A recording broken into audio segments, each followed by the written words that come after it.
ეს იქნება დიალოგი, რომლითაც გავიგებთ, რაზე ფიქრობენ ქალაქში. შეგეცავს რაღაც გავწდები ხო? მე შვიდი მასაზე კაფეში ზივა.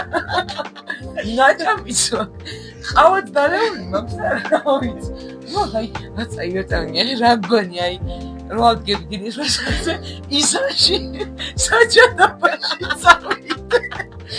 და მე სალობიაში თუ გავალან როდი სახიკია მეტროსთან ანუ ხე არ არის უბაში რა რა კაფეზია საერთოდ ხოდა ან მე მგონია ზოგადად დეკონტრა რო არ გვაქვს მაგით არ გვაქვს ეგეთი ადგილების თორე ალბათ შესაძლებელი იქნებოდა რომ ცოტა იაფსაკეთე დიდი შესაძლოა არ გავხსნით რომ ვინ მოვა